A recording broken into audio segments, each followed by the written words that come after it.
The backstage area of America's Got Talent buzzed with nervous energy, contestants rehearsing lines under their breath. Singers doing last-minute vocal warm-ups, dancers stretching beside the wall, all trying to tame their fear before stepping into the blinding light of the main stage. But amid the chaos stood a small boy who seemed to shrink into the background, as if trying to make himself invisible. 12-year-old Jomar Reyes, from a humble fishing village in the Philippines, clutched a guitar so worn and fragile that it looked like one more performance might cause it to fall apart completely. The body of the guitar wasn't just scratched, it was cracked, the wood chipped and held together with strips of old electrical tape. The strings were uneven, loosened, and rusted in spots, but they still produced music, somehow. For Jomar, it was more than just an instrument. It was his history, his comfort, and the only thing his late father left behind. He held it against his chest as if it were a shield protecting him from a world too big, too loud, and too bright. Behind him, a taller teenage contestant walked by with a sparkling, expensive guitar and whispered to her friend, "Look at that kid. He won't last 10 seconds out there." Jomar heard, but he pretended he didn't. He stared at the floor, focusing on the scuffed toe of his worn-out shoes. They were 2 sizes too big, hand-me-downs from a neighbor back home, but they were the best he had. His hands were shaking. Not just from nerves. Not just from being thousands of miles from home. But from the weight of all the dreams resting on his tiny shoulders. A warm voice touched his ear. "Hey. You okay, buddy?" Jomar turned and saw a stage assistant gently smiling down at him. She wore a headset and a clipboard, but her eyes were kind. He nodded shyly. "Opo. I mean, yes. What's your name?" "Jomarpo." She knelt to his level. "First time performing on such a big stage?" "Yes," he whispered. "In my school, there is no stage, only a bench." She blinked, taken aback by his honesty. "Well, today you're standing on one of the biggest stages in the world. That means something." Jomar lowered his head. "Maybe." The assistant's smile softened with a sadness she tried to hide. She had seen thousands of contestants, but something about this boy, the sincerity in his eyes, the quiet bravery in his posture, made her pause. "You'll do great," she said with gentle certainty. He only nodded because his voice had disappeared somewhere behind his fear. But deep inside him, beneath the anxiety and doubt, was a tiny glowing ember, a promise he made years ago. A promise to someone he loved. He reached into his pocket and gently touched a folded piece of paper, a letter from his mother. He carried it everywhere.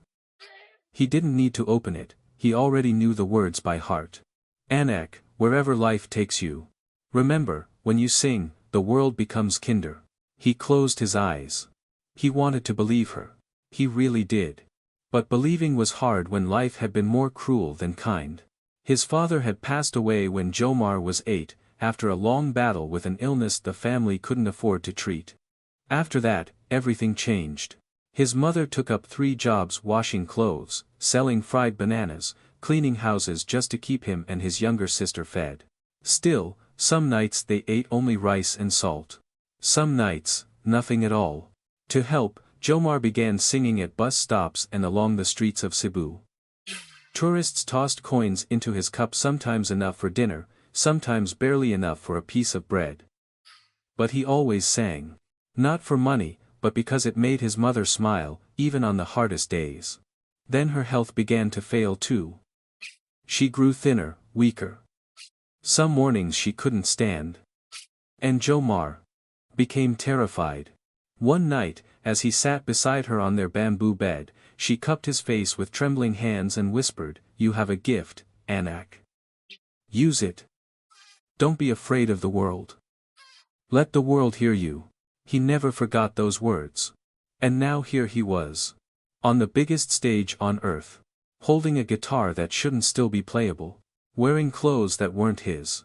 Facing a crowd waiting to judge him. He wasn't here to win. He wasn't here for fame. He wasn't even here for himself. He was here because of her. Her voice. Her faith. Her love.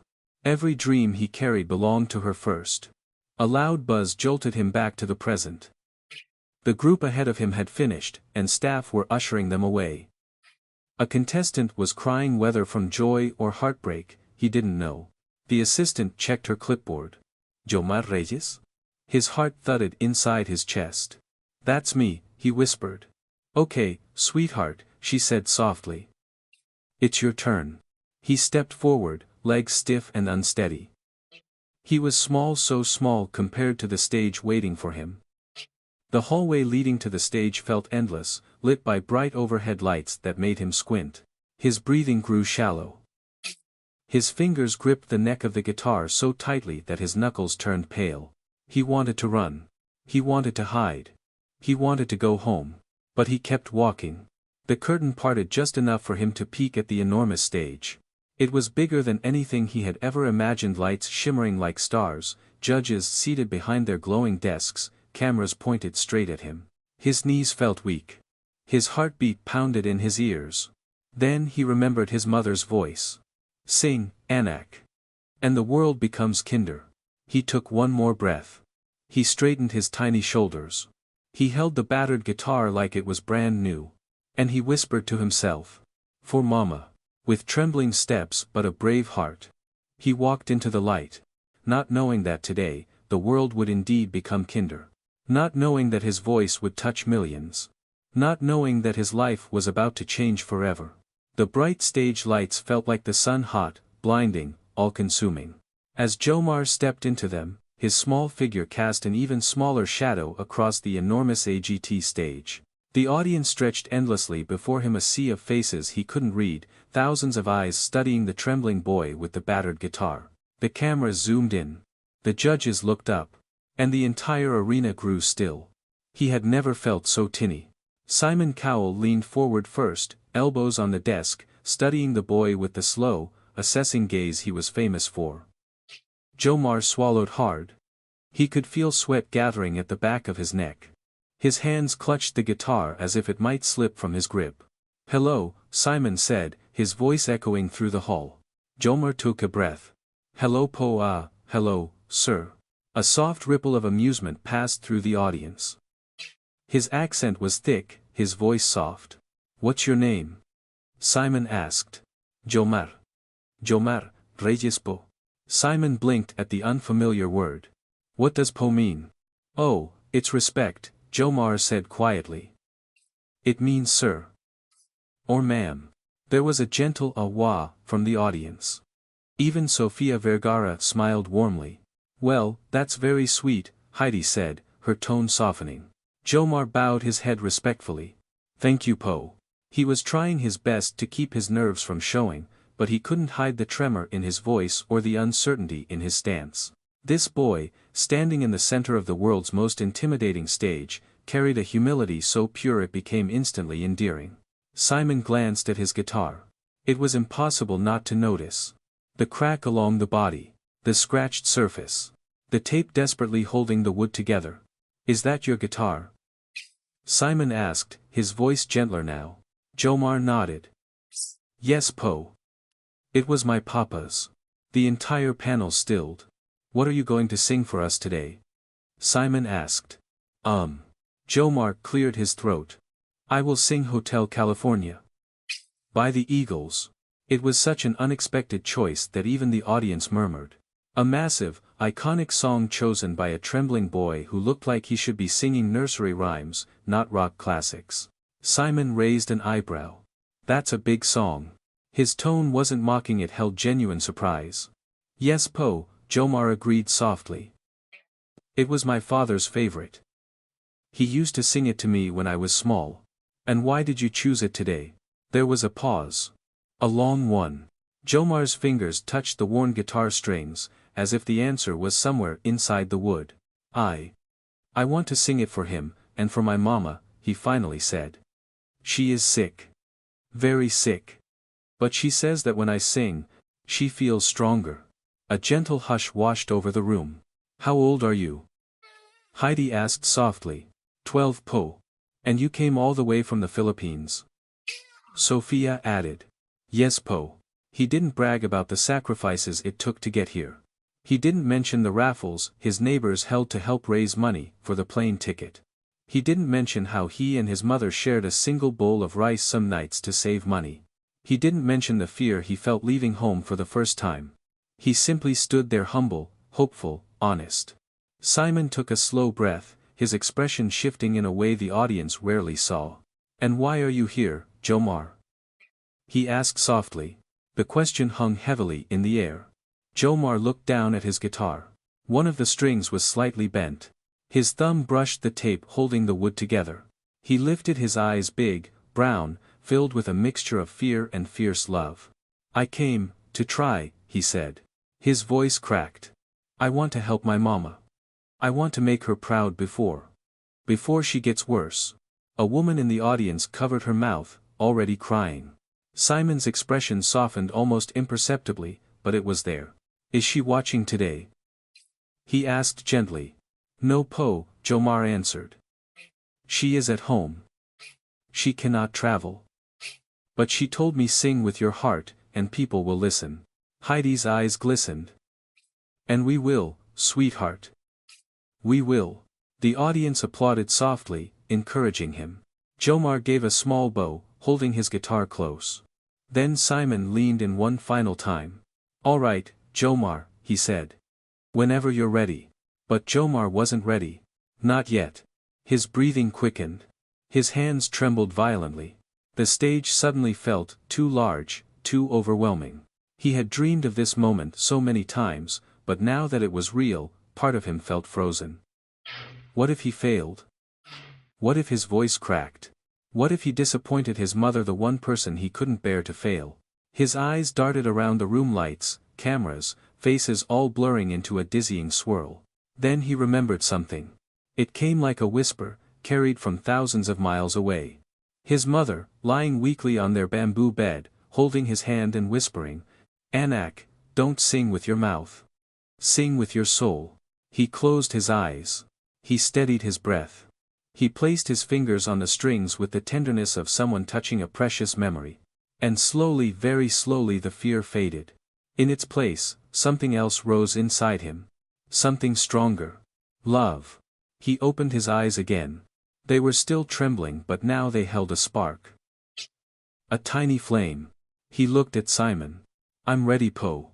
The entire room held its breath. With a quiet prayer under his breath. "For Mama. For Papa, for home." Jomar strummed the first note of Hotel California. It rang out soft, fragile, slightly uneven. But it was enough. Because in that single note, the world shifted. And everyone in the room felt it.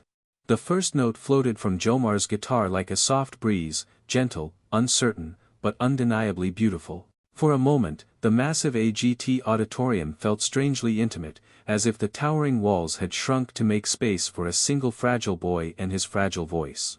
The audience leaned in. The judges froze.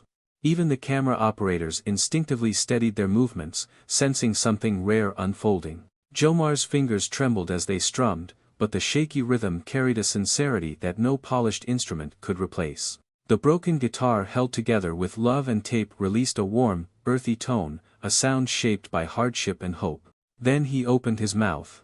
The voice that came out did not match the small boy standing on the stage. It was deeper, older, soaked in emotion. A boy's frame. A man's soul.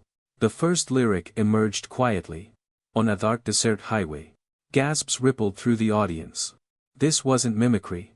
This wasn't imitation. This was lived experience poured into melody. His tone carried a haunting richness, the kind that only comes from nights singing under streetlights, from years of pushing through hunger, from memories of a father humming the same song to keep his children calm. It was as if the sorrow and love of generations had been woven into his voice. He closed his eyes as he continued. "Cool wind in my hair." The crowd stilled completely. Couples stopped whispering. Children in the audience sat up straighter. Even the judges exchanged glances, surprised, emotional, caught off guard. Howie covered his mouth. Heidi whispered, "Oh my God." Sophia leaned forward, eyes shimmering. But it was Simon, stoic, famously hard to impress, whose expression shifted the most. His eyebrow lifted, then slowly lowered into something softer, deeper. The rare look of a man witnessing something he didn't expect and couldn't quite explain. Jomar kept singing, unaware of all of it. He sank fully into the music, letting it carry him the way a small boat is carried by the tide. Every line he sang seemed to gently unravel a piece of him. His father's laughter. His mother's quiet strength. His childhood along the shoreline. The loneliness he tried not to show. The fear he carried here with him. All poured into the lyrics as if they belonged to him. His voice cracked slightly at one point, not from weakness but from raw emotion, and the small imperfection made it even more powerful. It was the sound of a child fighting not to cry, singing not because he wanted applause but because the song meant something sacred. When he reached the chorus, "Welcome to the Hotel California," something magical happened. His voice lifted. It soared, surprising even him. It filled the arena in a way that transcended technique. People in the audience were crying not because the lyrics were sad, but because his delivery carried the weight of someone who had loved deeply and lost deeply. A mother in the third row wiped tears as she whispered to her husband, "He's singing like he's lived 5 lifetimes." An elderly man near the aisle whispered, "That boy. He's touching heaven." The camera panned back to the judges. Heidi's eyes were misted, her hand pressed to her chest. Sophia nodded slowly, whispering, "This is special. This is so special." Harvey had stopped blinking altogether. But Simon, struck silent, watched the boy with a focus that was almost reverent. This wasn't the same calculating Simon the world knew. This was a father, a musician, a man recognizing a soul he could not ignore. Meanwhile, Jomar continued singing, but his legs nearly gave out halfway through the second verse. The emotional intensity was overwhelming him. The stage felt huge again. The lights felt hot on his trembling skin. But something inside him anchored him. Something warm. Something familiar. His mother's voice. The memory came suddenly. Like a flash. Him, at 6 years old, sitting on a wooden stool as his father tuned the old guitar, his mother cooking rice over an open flame. His father singing the same song, humming the beginning, laughing when Jomar tried to sing along and missed half the notes. The memory made him smile through his trembling voice. And when he reached "Some Dance to Remember," his tone deepened, carrying a grief too big for his small body. A tear slipped down his cheek. He didn't wipe it away. The entire room felt it. The camera zoomed in, capturing the tear as it trailed down his face and dripped onto the guitar. He didn't notice he was gone, lost in the music, holding onto the song like it was the last string of strength he had. By the final verse, the audience had fallen into a trance. Nobody moved. Nobody spoke. Nobody breathed too loudly. They were witnessing a moment. A real one. The kind that stays with you for life. As he approached the last line, his voice softened to a whisper, fragile, delicate, heartbreaking. "You can check out any time you like." His breath shook. "But you can never leave." Silence. A long, aching silence. Then Jomar lifted his fingers off the strings. The guitar fell quiet.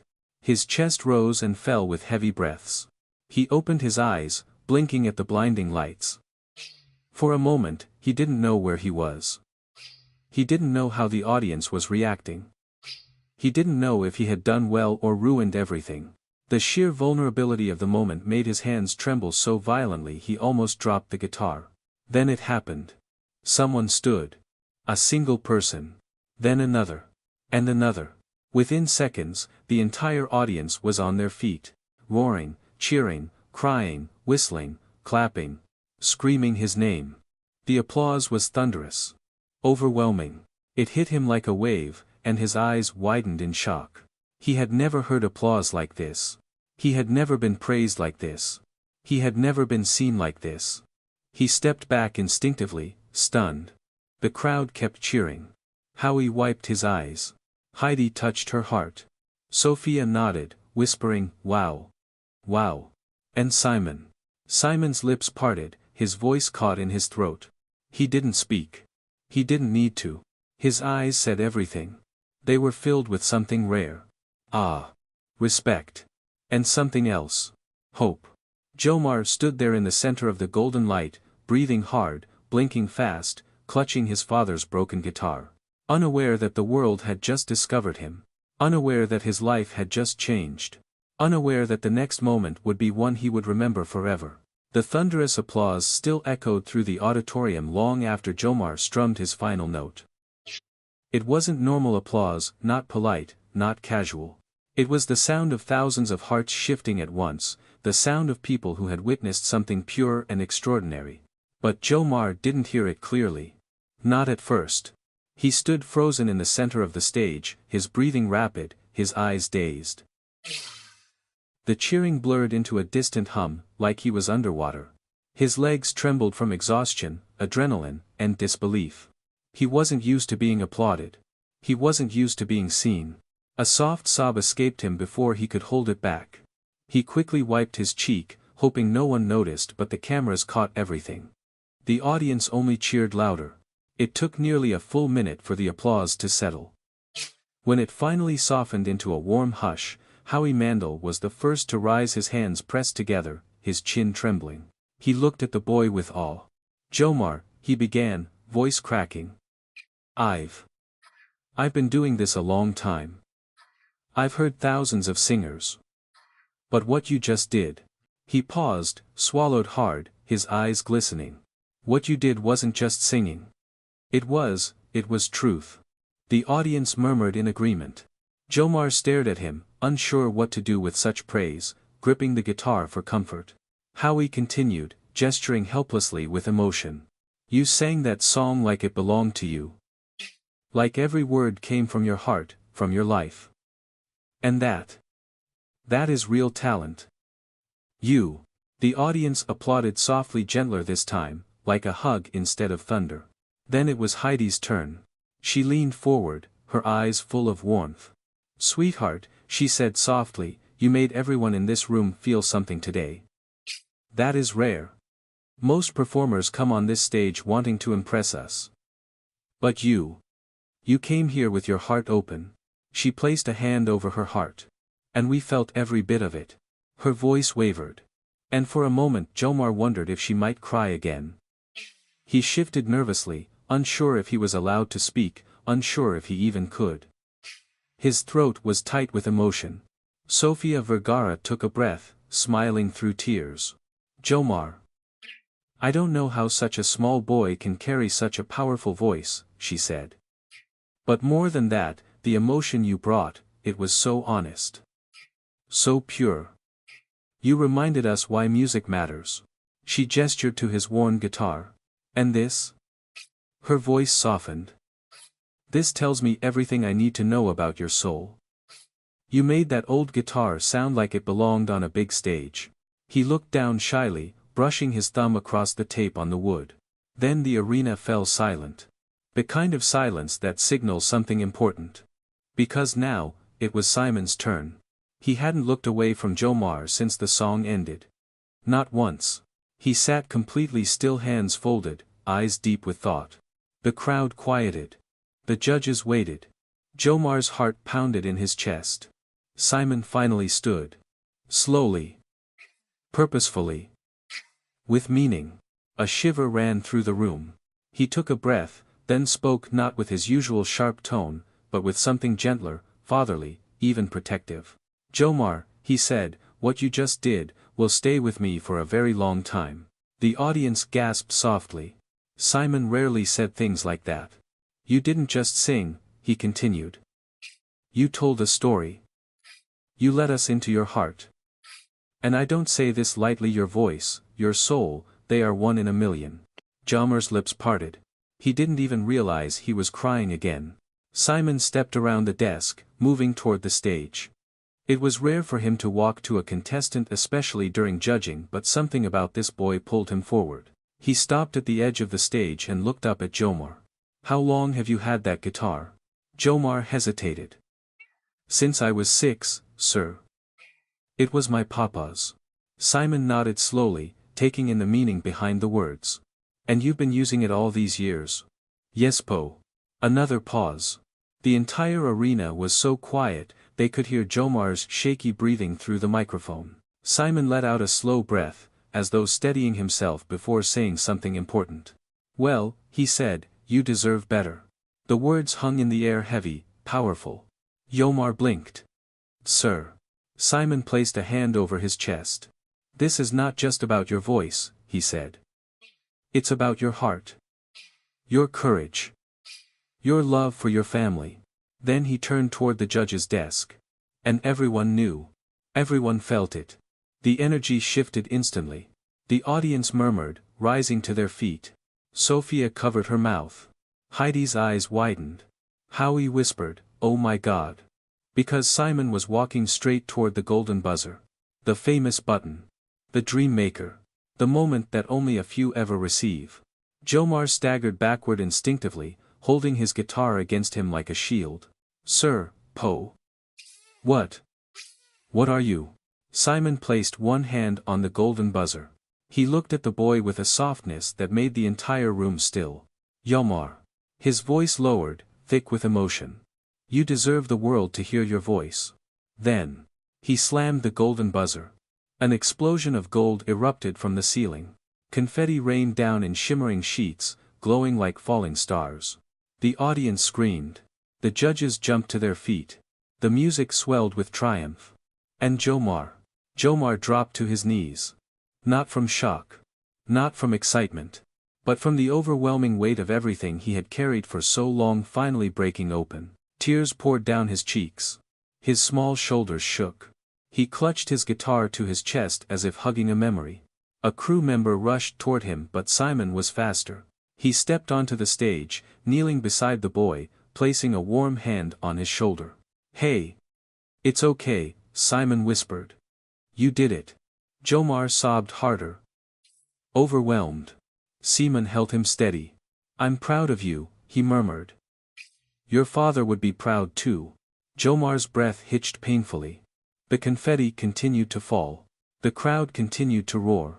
The judges continued to watch with tears in their eyes. But for Jomar, the world went quiet again. It was just him. And the man who believed in him. And the feeling, deep inside his chest, that for the first time in his life, he mattered. He was seen. He was enough. And everything was about to change. The theater was still humming with leftover magic from Elian's performance and electricity that clung to the walls, to the seats, to the air itself, as though no one wanted to let the moment fade. People were still wiping their faces, still whispering to one another, still stunned that a boy who walked in looking like he had nothing, somehow sang like he carried the whole sky inside him. Backstage, Elian clutched the golden buzzer confetti in his fingers as though it were something fragile, something that might float away if he didn't hold on. He could barely hear anything, the world had gone muffled, like he was underwater.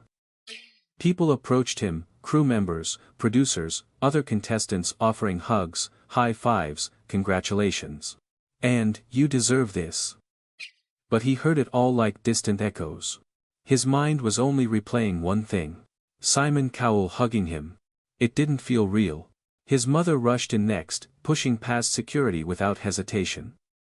The moment she saw him, she burst into tears so suddenly it was like her heart had overflowed faster than her eyes could keep up. She wrapped her arms around him, holding him with a mixture of joy and disbelief like she was hugging a miracle she never dared ask for.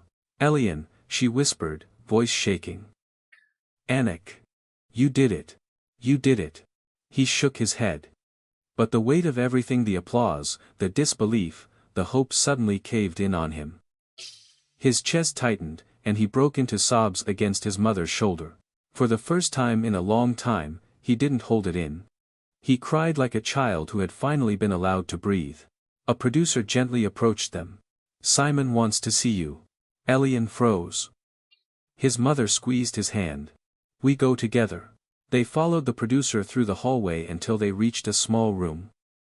Inside stood Simon, no cameras, no audience, no showmanship. Just Simon, the man who had stopped a world-famous competition show because a Filipino street boy's voice moved something deep inside him. Simon turned when they entered. "Elian," he said, softer than his television persona ever allowed. "I wanted to talk to you without the noise." Elian lowered his eyes respectfully. "Sir, thank you. I don't know how to." "You don't need to thank me," Simon interrupted. "You earned that moment." Then he did something no one expected. He sat down, leaned forward, and really looked at Elian. "Do you have any idea how extraordinary you are?" he asked. "No, sir," Elian whispered honestly. Simon smiled, one of those rare smiles that felt almost paternal. You sang with pain, with memory, with truth. That's something even the most trained singers can't do. Elian swallowed hard. Compliments were unfamiliar territory. In his world, people only complimented hard work, never dreams. His mother stepped forward. Sir, we are grateful. My son has been singing on streets since he was 6. People ignored him. Some laughed at him. Today you made him feel seen. Simon's eyes softened. Elian, he said, what do you want to do after this show? Not in the future right now. If you could change one thing in your life, what would it be? The boy blinked. No one had ever asked him that question. He hesitated, then spoke quietly. I want to take my mama home from the streets. I want her to rest. And I want to help other kids like me. Kids who don't know if tomorrow will be kind. There it was. His dream wasn't fame. It wasn't money. It was kindness. A life of giving instead of taking. The room fell silent. Simon reached into his pocket and handed Elian something small, a business card. I'm not promising you the world, he said. But I want to help you get started. There's a foundation in Los Angeles that supports kids with your background. Music programs, scholarships, housing assistance. If you're willing, I'd like to sponsor your family into it. Elian froze. His mother's hand flew to her mouth. You mean, she whispered. Yes, Simon said gently. You won't have to sleep on the streets again. Elian's legs nearly gave out.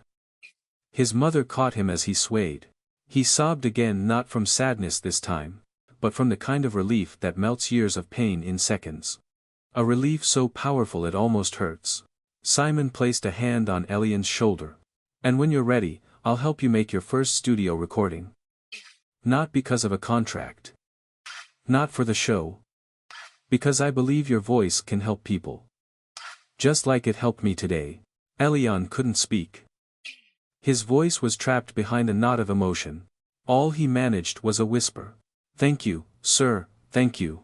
Simon nodded, then stood. Go celebrate with your mom. You deserve the happiest night of your life. How say, have all say, have all say, have all say, have all say, have all say, have all say, have all say.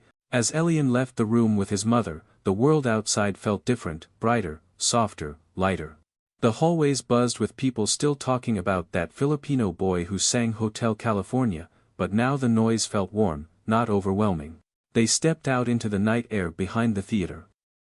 The city glowed, streetlights flickering like captured stars, the distant hum of cars blending into a gentle hum. His mother slipped an arm around him. My son. God saw you. Today, he really saw you. Elian looked up at the sky. It didn't feel big and unreachable anymore. It felt like home. He opened his hand and looked at the pieces of gold confetti still resting there. For the first time, he realized they weren't just paper, they were reminders of a moment, a turning point, a doorway. A beginning. He whispered into the night. I'm going to help others. I promise. His mother smiled through tears. And I know you will. They stood there together, framed by the glow of the city, by the magic of the night, by the weight of a changed destiny. Elian wasn't just a street boy anymore. He was a symbol of hope, of resilience, of possibility. His golden moment wasn't the buzzer. It was what came after. A future built from kindness. A life transformed not just by talent, but by compassion. And under the night sky of Los Angeles, a new dream began.